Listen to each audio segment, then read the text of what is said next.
So I've started recording, Tessa. So talk about your journey with me, working with me on the 12-week program so far. You are currently on, as we were recording, week 8. How have things been before you started the program and obviously to date now? Yeah. So I think before I started the program, I was trying to do it by myself and trying to just realizing that I was getting a bit out of shape, but just sort of making up my own program and trying to do it by myself at the gym. But it was all a bit random, wasn't really very consistent. And the way I was using the machine weights, it was just, I wasn't really thinking about what I was doing. I was just sort of going through the motion, doing the same thing like week in, week out, but I wasn't really doing specific sessions, concentrating on specific areas of the body. And then in terms of my food and nutrition, I was kind of winging it because I would start off recording it, on using the MyFitnessPal app, but then I'd get really fed up with recording it and get a bit despondent that the weight wasn't coming off, and then I might lose a bit of weight and then I'd put it all back on again, and then I'd just get fed up with it. So what working with you has really helped me with is helped me with the accountability. So having gym sessions scheduled in has helped me give that time to myself to concentrate on my health and my fitness, because I tended to see that as a bit of a luxury that I would try and fit in, because I really like going to the gym, but I would see it as a luxury thing to do rather than doing housework and cooking and shopping and looking after my family and that kind of thing. So it's been good because it's been structured. There have been 3 sessions a week. It hasn't been a complete burden. And then tracking my food has also been important because there were just a load of surprises with what I was eating. But it's, just sort of concentrating on the type of food I was eating, the quality of food I was eating, and the kind of macro makeup, so that how much protein's in it, how much fat's in it, how much carbs are in it. That's really helped me. And I've seen weight loss, I've seen fat loss, and I also feel a lot more toned and energetic now. Okay. And in terms of like the overall, you talk about being more energetic and more toned. Do you think it's had a greater impact than you thought? Be it from starting, and let me put this in a different context. Do you feel that you have a greater awareness of obviously where you're at now because of having the results? Because most people would be skeptical when they read on the tin that you can lose between 10 to 30 pounds because of be it past, I don't call them failures, but they are failures, but be it because they've been let down in the past, be it by themselves or be it by another individual. Yeah, I mean, I think I've always been fairly motivated to keep at a certain weight, and part of that is, prosthetic fit, is that there's no way that I can get 10 pound overweight from where I am now, just because my leg would be so tight that I wouldn't be able to get the thing on. So that's always a good motivator. It's always a bit of a wake-up call when your prosthetic's getting a bit tight. But in terms of I've forgotten the question.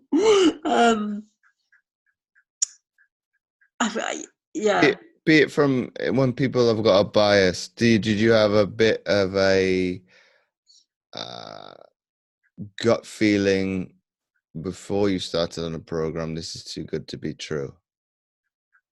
I think when I looked at, so I didn't think it was necessarily too good to be true, but I thought the time investment was going to be massively more than it has been.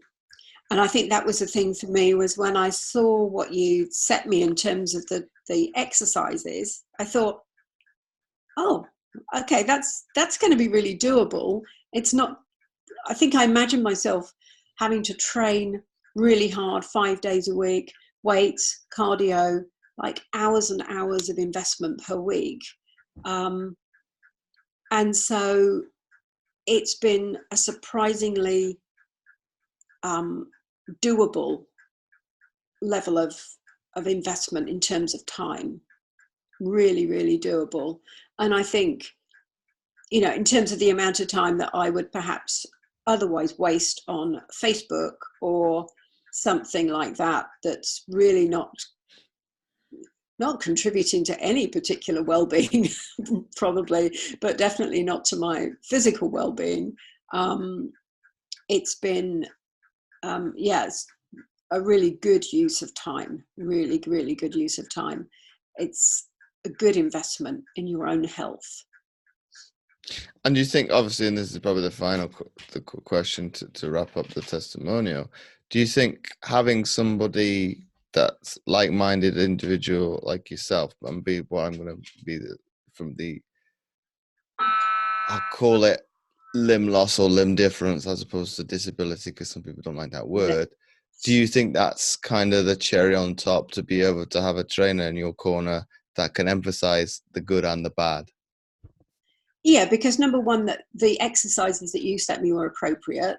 So they were doable for my level of amputation. So I'm above knee, but I'm a relatively short above knee. So I've got about 6 inches of leg left. And trainers in the past, they've either, I actually had someone say to me, oh, if you were normal, then I could help you adapt these exercises, but because you're not normal, then I can't do anything. So I've had that said to me, or I've had trainers expect my prosthetic leg to act exactly like a real leg. And when I've tried to explain to them that really it doesn't do what they're asking of it, then that, you know, it hasn't gone down well, and they find it hard to adapt. So it's been really good to know that the exercises that you set me up with from the beginning were all doable by an above knee amputee. I even did one of the sessions the other week, last week, without my leg on at all in the gym. Yeah,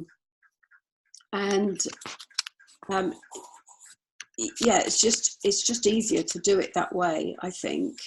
You haven't got, there's no comparisons, there's no, oh, well, I would give you this to do, but I can't because you're disabled kind of talk. It doesn't, to be honest, it doesn't really enter into it, does it? I mean, we haven't talked about disability or not disability, or what I can do or not do.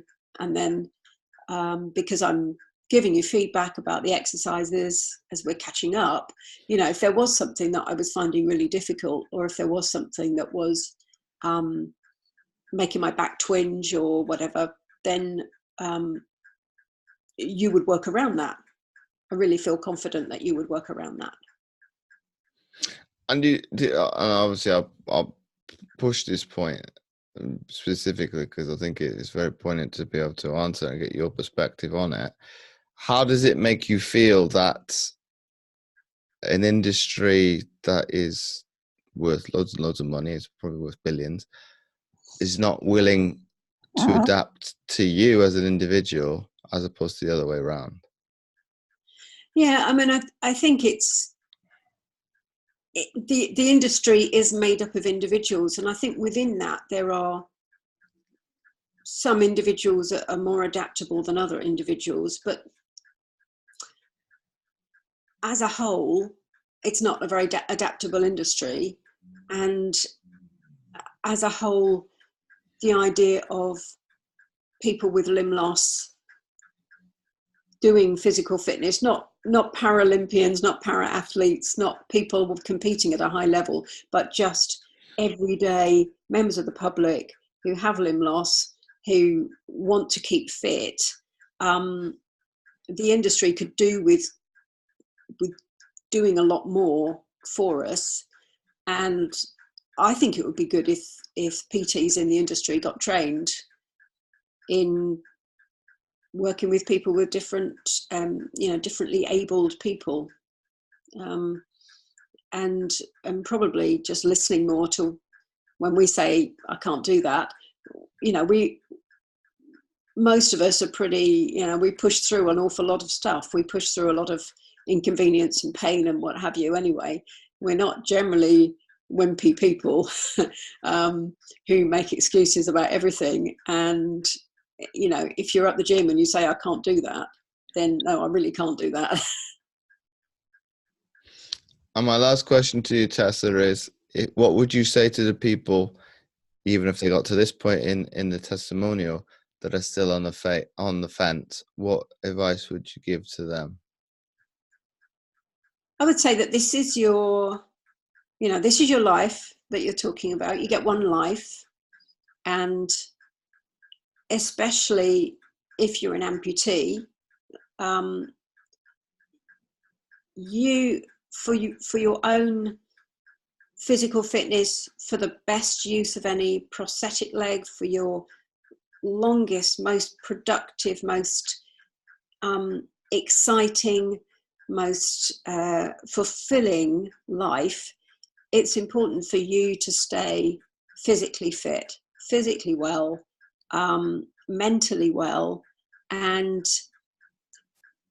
being fit, being strong, being a good weight is all part of that. And I would definitely encourage anyone to give it a try. You have to be on board mentally and committed to it. But like I said before, it's been surprising to me how little time commitment it's taken, and really it's all been very adaptable. So even the nutrition and the food stuff and everything, it's not like there are banned foods. It's not like there are that you're going to be living on broccoli and chicken breast for the whole of your life. It's about making life enjoyable and making food enjoyable and just being the best that you can be. So Tessa, thanks again for your testimonial. I really appreciate your time. Cool.